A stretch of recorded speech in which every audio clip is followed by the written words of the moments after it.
Assalamualaikum, salam bahagia saudara dan saudari yang dihormati sekalian. Dalam telusur pada malam ini, saya akan memperkatakan tentang tajuk yang agak besar, yaitu berkaitan dengan pengunduran tentera Amerika Syarikat dari Afghanistan, yang sekarang ini sudah sampai Jumaat lalu sudah 90% dibawa keluar daripada Afghanistan, dan masih ada lagi 10%, yaitu akan habis semuanya dibawa keluar tentera Amerika pada 11 September ini, ya.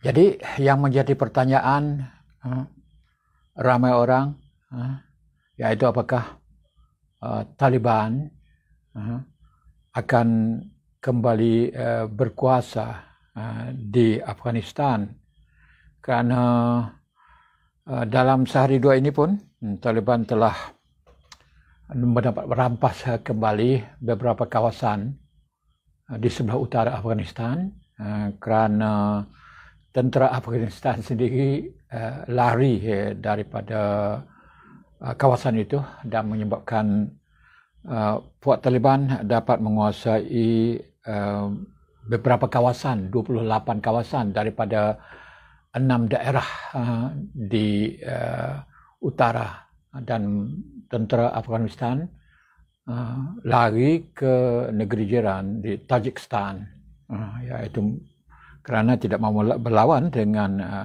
puak Taliban. Jadi apakah ini petanda bahawa puak Taliban akan kembali berkuasa Afghanistan sekali lagi? Ya, saudara-saudari yang dihormati sekalian, puak Taliban adalah merupakan golongan pelajar. Taliban ini dalam bahasa Pashtun atau Pashto bermaksud pelajar.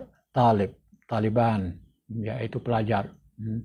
Mereka merupakan kumpulan pelajar yang diasuh dan dididik di sekolah-sekolah agama di Peshawar dan kawasan-kawasan perhampiran dengan sepadan Afghanistan. Dan sekolah ini waktu tahun 2001 saya adalah merupakan antara wartawan pertama yang bertugas dengan utusan Malaysia. Saya 3 orang pergi membuat liputan di situ, dan kita membuat tinjauan di kawasan-kawasan sepadan, kawasan-kawasan tempat sepadan antara Afghanistan dan Peshawar di Pakistan.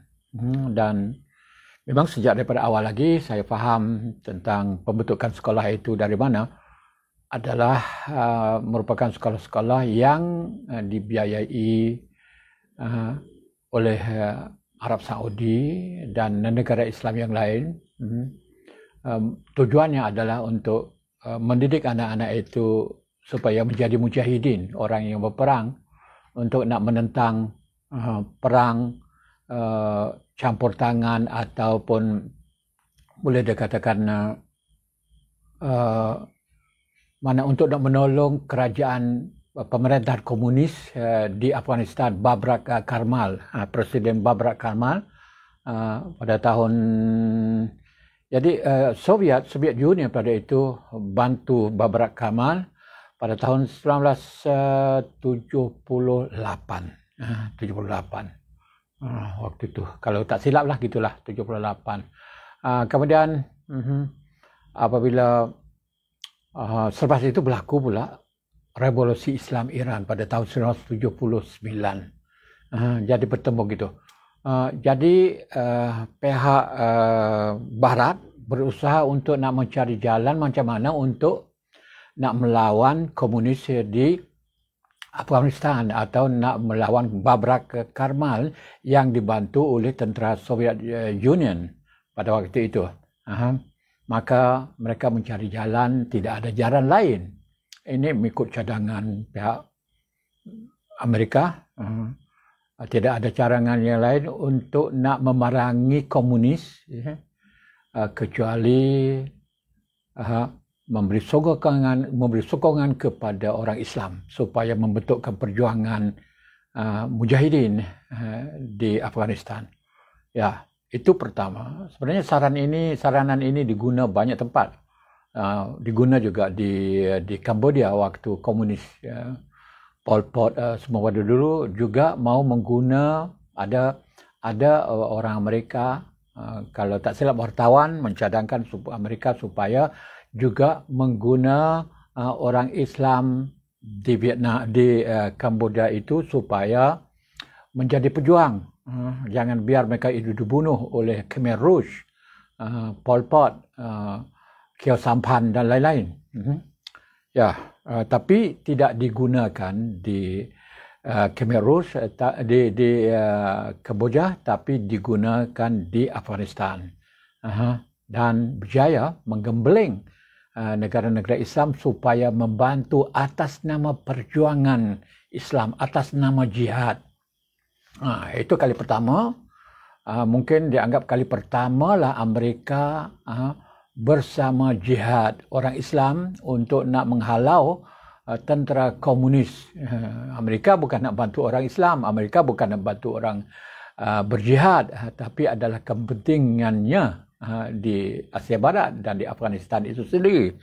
Jadi dengan itu Amerika melihat kepada kepentingan dan orang Islam pun ada kepentingannya sendiri, tapi mana akur atau boleh terima dengan perjuangan jihad seperti itu. Maka tertubuhlah kumpulan-kumpulan jihad di Afghanistan pada waktu itu, berperang atas nama jihad, dan mendapat bantuan yang hebat daripada Amerika, daripada CIA, daripada Arab Saudi, daripada seluruh negara Islam. Pada waktu itu saya masih belajar di Morocco.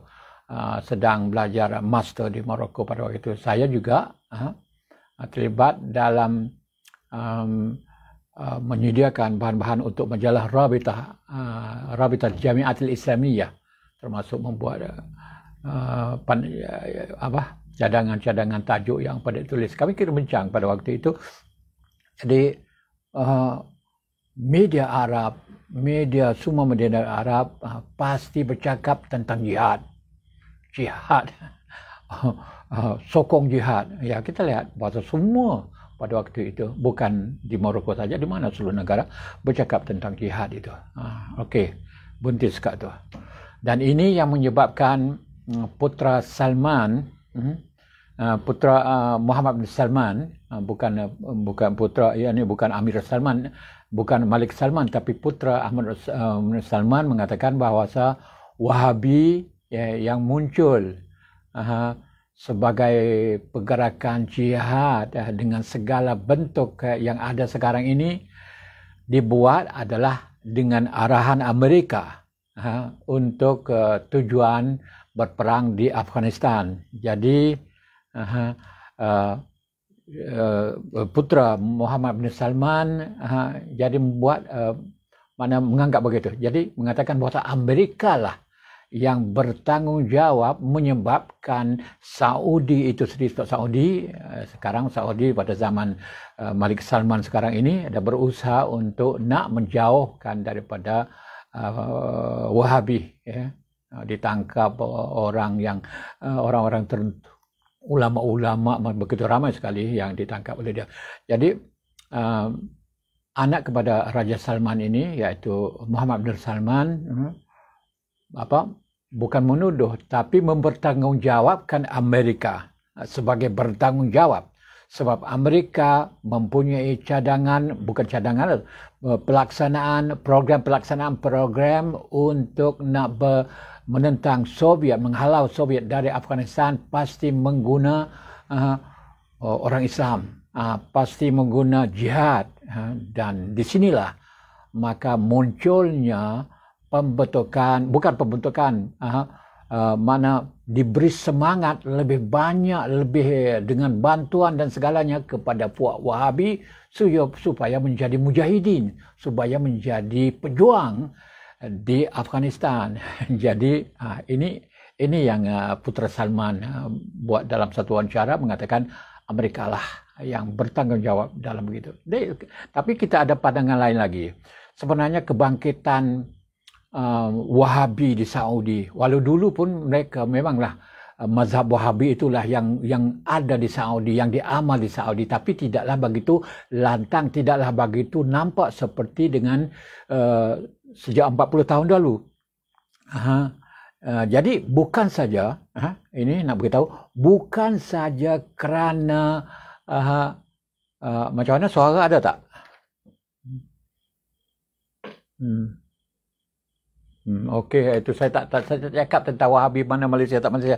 Okey, bukan saja mana kebangkitan Wahabi di negara di Saudi Arabia dan di seluruh dunia, bukan sahaja berpunca daripada sokongan Amerika untuk berjuang di Afghanistan, tetapi juga Saudi sendiri perlu kepada mengguna agama untuk nak menjaga takhtanya, untuk menentang kuasa revolusi Iran, pengaruh revolusi Iran. Jadi Saudi sendiri pun waktu itu sejak 1979, ya, 1978 dan 1980 semua itu adalah waktu mujahidin.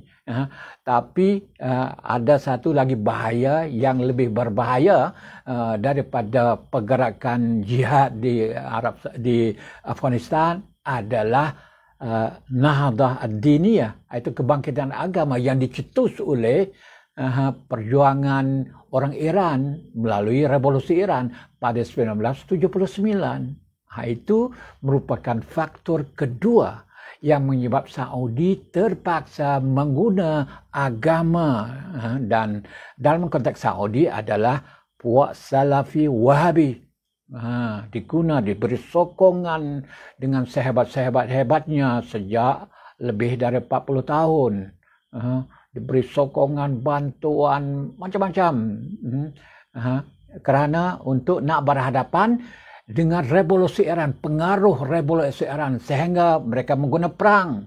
Sebagai contoh, Saddam Hussein yang juga merupakan sosialis, tidak menggunakan agama, tapi menggunakan cara lain untuk nak bendung revolusi Iran, iaitu perang dengan mendapatkan sokongan Arab.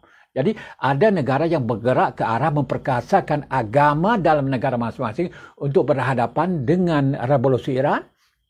Tapi ada negara-negara tertentu, bukan satu negara sajalah, tapi disokong oleh negara Arab, yaitu Saddam Hussein menggunakan perang untuk membendung revolusi Iran, untuk membendungkan Syiah, tapi tidak berjaya. Perang berhenti begitu saja pada tahun 1988 ke 78 tahun perang begitu. Itu faktor kedua yang menyebabkan kebangkitan Wahabi.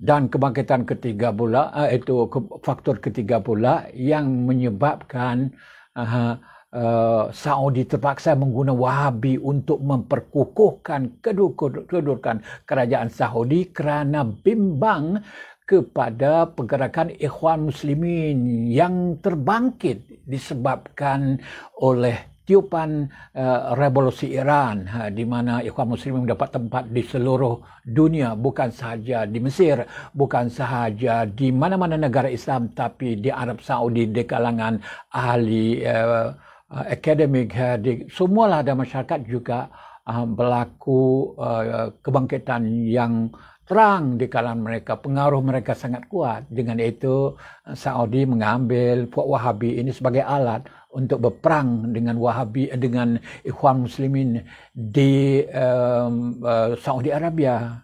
Dan sekarang pun mengguna perkara yang sama, sebab sampai sekarang pun ulama-ulama Saudi menghukum puak-puak Ikhwan sebagai sesat, sebagai kafir dan macam-macam. Seperti juga mereka menghukumkan Syiah, orang Syiah seperti Imam Khomeini dan orang Khomeini. Mereka keluarkan kitab, keluarkan buku mengatakan Syiah kafir, mengatakan Khomeini kafir dan orang Syiah semuanya kafir. Dan saya sendiri Ada banyak buku yang diberi oleh kedutaan Saudi Arabia kepada saya untuk dibaca, dan perkara yang sama dilakukan kemudian juga kepada puak Al-Ikhwan Al-Muslimin di Mesir dan di Saudi Arabia. Dengan itu apabila mana puak Ikhwan dapat berkuasa 1 tahun saja selepas Rabi' Al-Arabi, Saudi yang menjadi penyumbang utama, miliar, mana bilion duit dibagi kepada tentera Mesir untuk nak menjatuhkan puak Saudi, puak Ikhwan Muslimin di Mesir. Okey. Jadi 3 faktor. 1, perang di Afghanistan, yang kedua revolusi Iran, yang ketiga adalah Ikhwan, pengaruh Ikhwan. 3 faktor ini menyebabkan Saudi terpaksa mengguna Wahabi, memberi sokongan kepada Wahabi dalam negaranya supaya dapat berhadapan dengan 3 faktor ini, dapat mengurus 3 faktor ini sampai kepada hari ini. Okey, itu. Dan Wahabi dalam sejarah saya sudah cakap beberapa kali. Kalau anda nak tahu sejarah Wahabi, merujuk kepada, boleh lihat video-video saya yang masa lalu, kan saya bercakap tentang bagaimana Syekh Muhammad Abdul Wahab menghukumkan orang, bukan hukum main-main, memang hukum kafir. Terus terang, ada yang hukum secara ta'yin, ada ta'yin artinya menentukan orang yang kamu kafir, darah kamu adalah halal, damuka halal, disebut begitu. Ini bukan saya kutip daripada kitab-kitab orang lain, tahu. Ini adalah merupakan yang terkandung dalam kitab-kitab Syekh Muhammad Abdul Wahab sendiri. Kamu boleh baca dalam risalat Syekh Muhammad Abdul Wahab, ada kata-kata gitu dengan terus terang. Tapi ada satu kumpulan yang tak kurang bahaya, lebih teruk lagi daripada Syekh Muhammad Abdul Wahab. Syekh Muhammad Abdul Wahab dan pengikut-pengikutnya sudah hebat pada kurun ke-18 dulu, kan, yang sudah hebat itu. Bagaimana peperangan yang dilancarkan untuk menumpas lawan itu memang sudah hebat. Tapi ada kumpulan lagi pada abad ke-20, iaitu dipanggil Ikhwan Al-Wahabiyyin, yang merupakan anak-anak muda orang Ikhwan, yang mereka ini menentang, memerangi Malik Abdul Aziz sendiri, tapi akhirnya dapat ditumpas oleh Raja Abdul Aziz.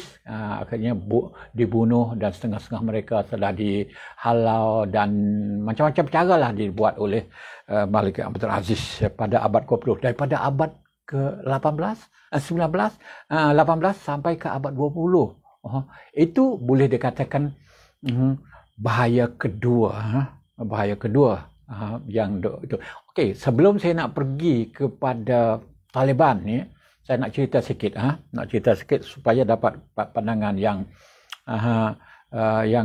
menyeluruh, bisa faham tentang bahaya Wahabi ini dari segi perang, dari segi melampau ini. Pada abad ke penjajah datang ke tempat semua negara, kan, negara pada abad ke-17, di mana mula dengan Portugis, mula-mula yang nak menjajah negara orang Portugis, kemudian Spain, Spanyol, selepas selepas dengan penemuan benua Amerika itu, barulah datang idea untuk nak menjajah orang. Yang jajah mula-mula pertama ke dunia, pergi keluar pertama adalah Portugis, kemudian Spain, kemudian ada negara-negara lain lagi.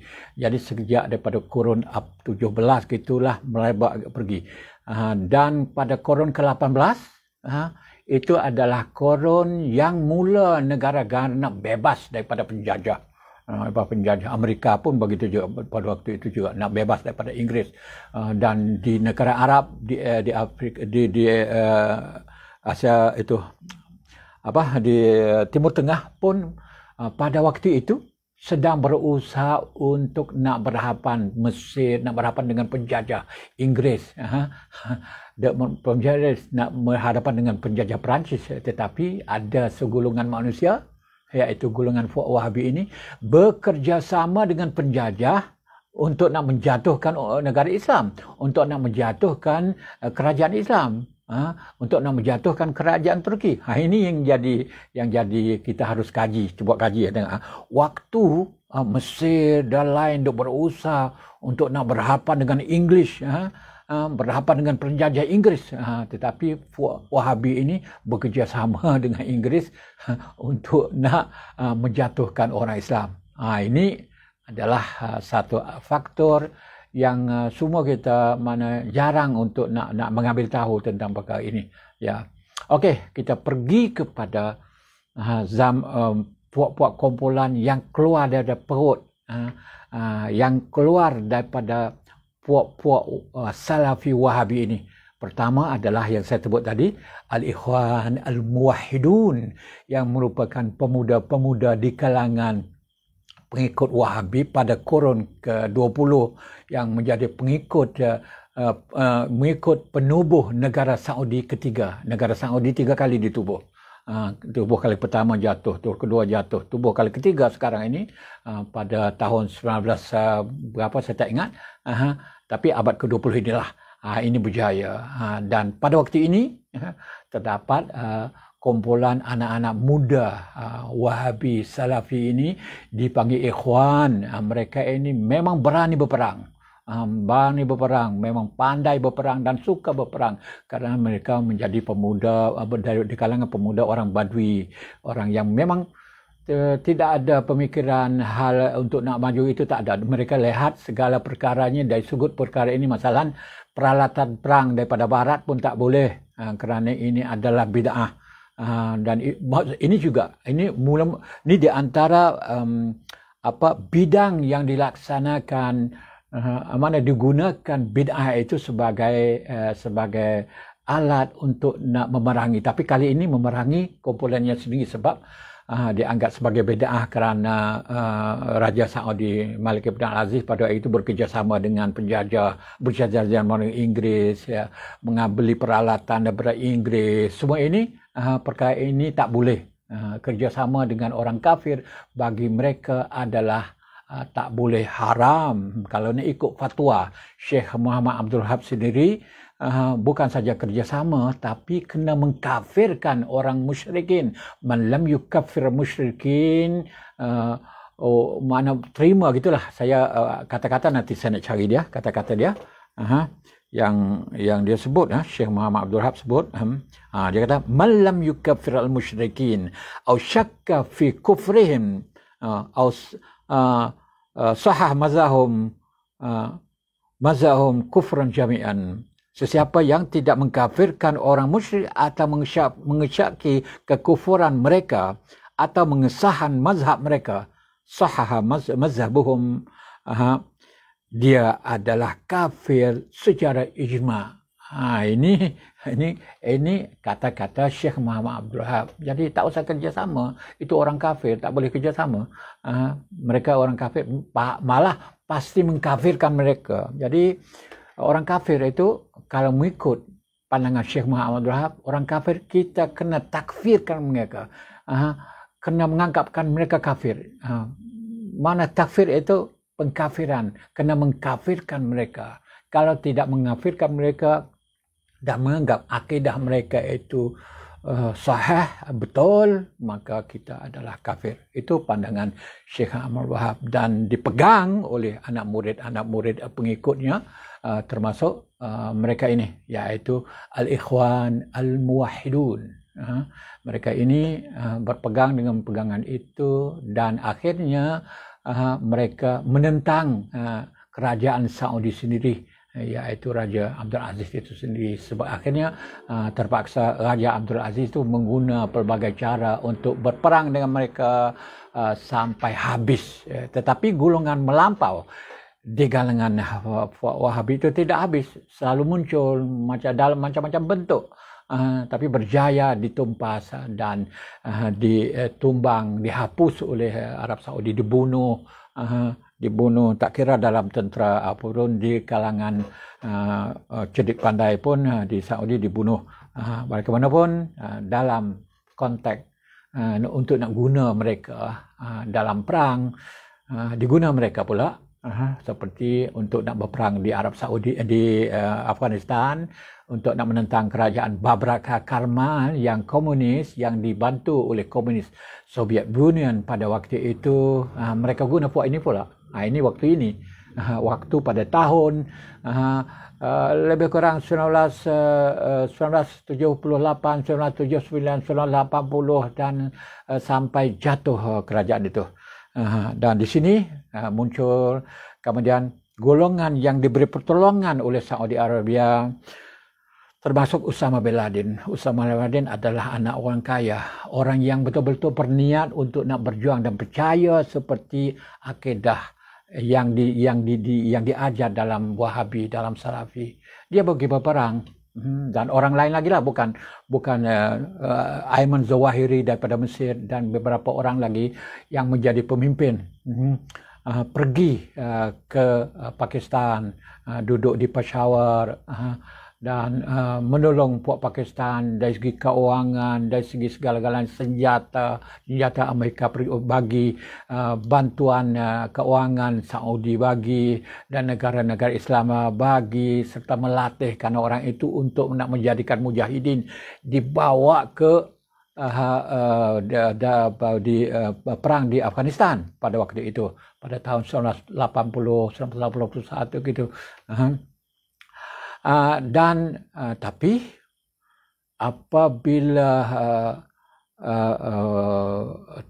perang di Afghanistan berhenti, dan Soviet Union dah keluar daripada Afghanistan, maka jatuh pula Glasnost. Ingat tak Glasnost? Gorbachev apa sebab tu? Glasnost dah menyebabkan berlaku satu reformasi baru di Soviet Union. Soviet Union berjatuh, pecah negara-negara di bawahnya, dan tinggal sekarang sebagai Rusia saja.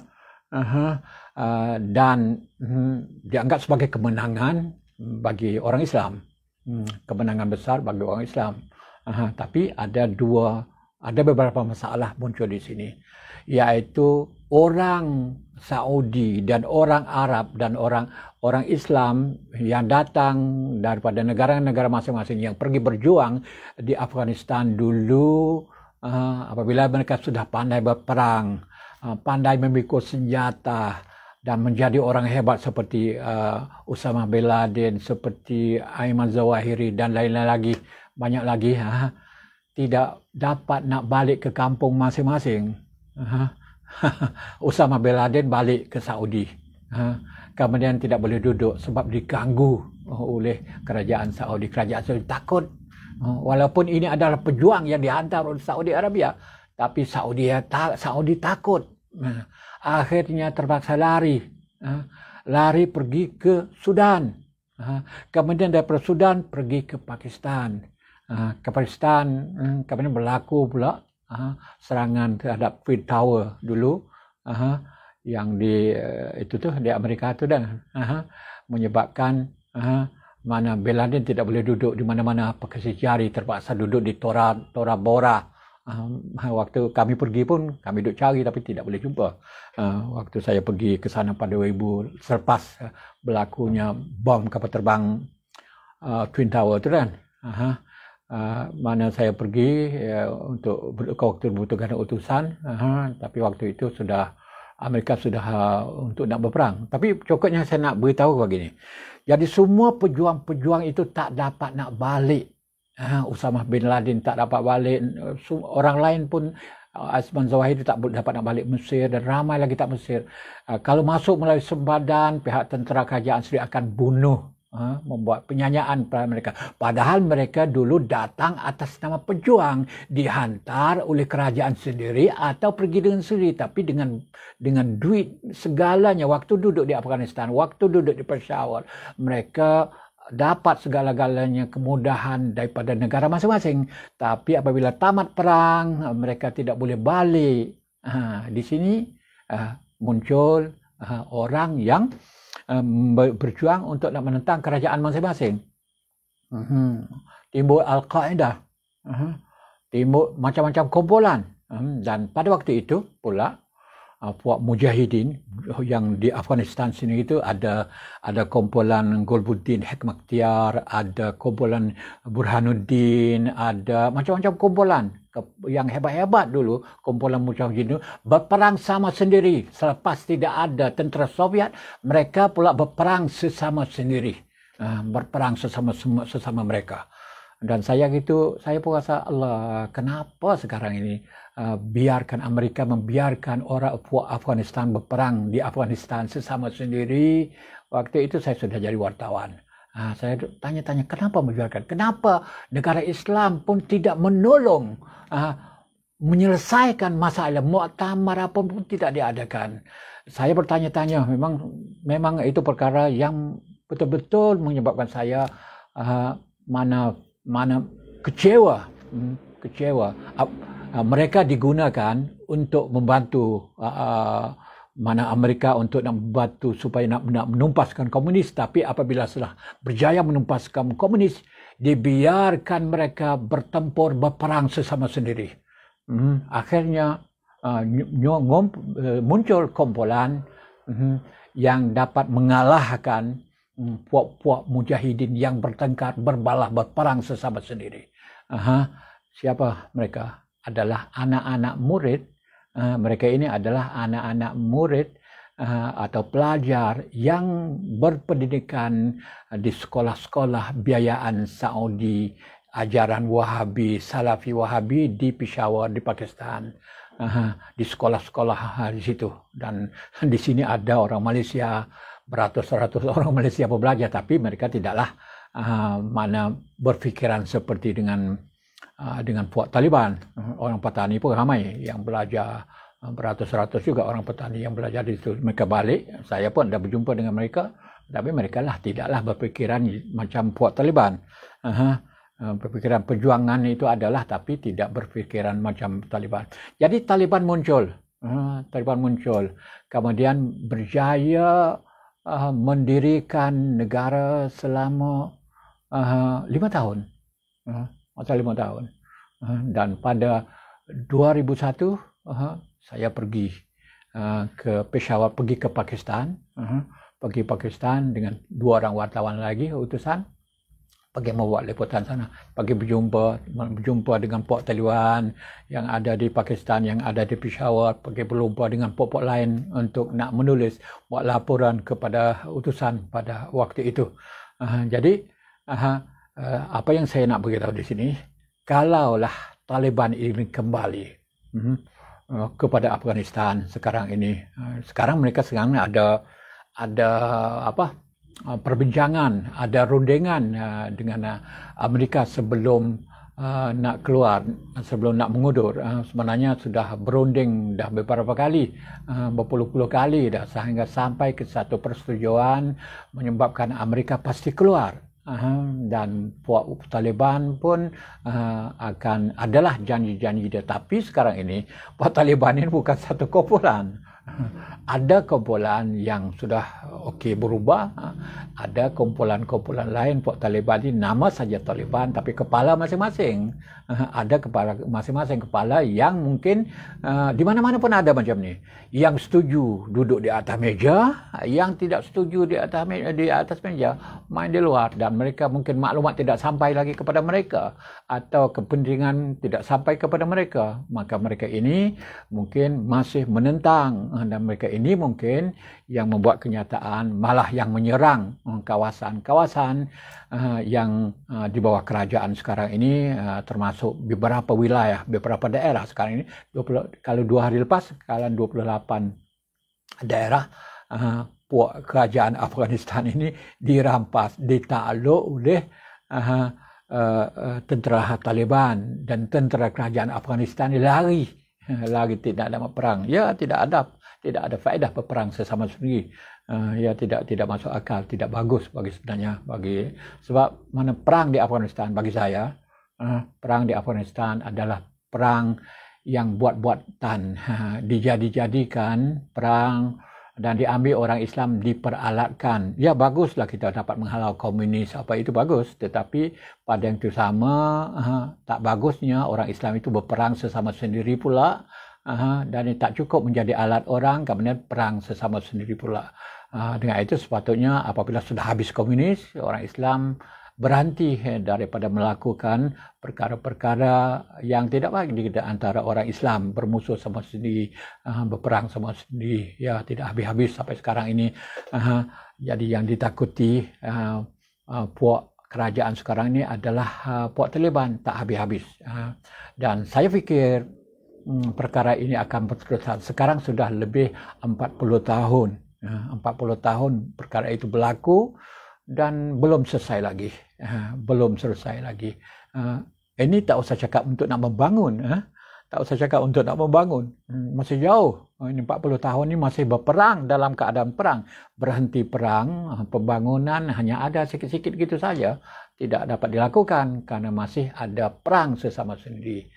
Yang penting saya nak cerita di sini, inilah Taliban yang merupakan salah satu anak didikan Salafi, Wahabi, ada duit, dengan segala-galanya dia bagi kepada mereka, dengan akidah diniyah, akidah agama yang diajar kepada mereka sehingga menjadi kumpulan yang keras, kumpulan ya berperang untuk nak menghalaukan tentera Soviet itu tidak masalah, berperang untuk nak menyelesaikan masalah-masalah dalaman tidak masalah, tapi berperang sampai tak habis tamat. Sekarang ini puak Taliban sendiri pun dah 20 tahun lebih.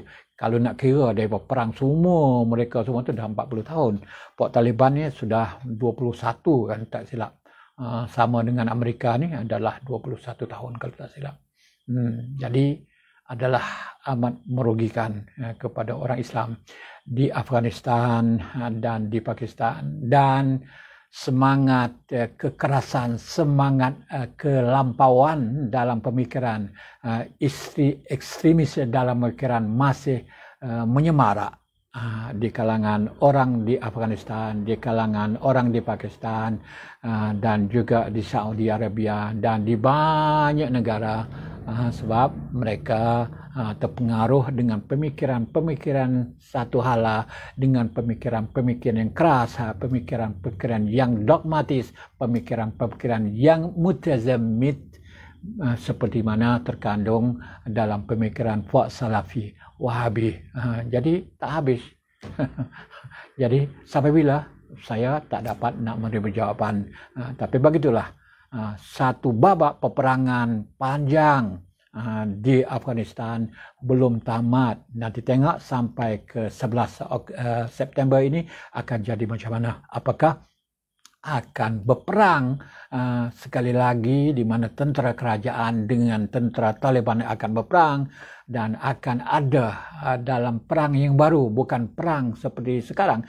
Kalau perang yang ada tentera Amerika ini adalah perang mana Amerika sendiri terlibat, ya, tapi sikit lagi mungkin ada perang dalam bentuk wakil, proxy war, seperti yang berlaku di Syria, seperti yang berlaku di Iraq, di mana Amerika tak datang itu, tapi diberi kumpulan-kumpulan bantuan kepada kumpulan. Inilah yang akan berlaku, saya fikir.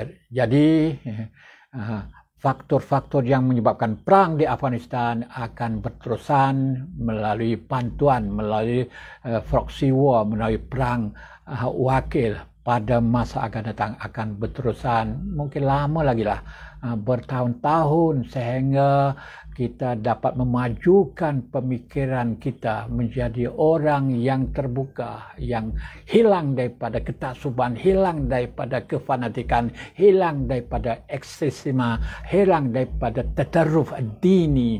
Barulah mungkin kita akan berhati berperang. Tapi kalau kita masih dengan keadaan begini, masih dogmatis, masih mutazammit, masih beku dengan idea-idea agama, satu hala begini, perang tidak akan habis.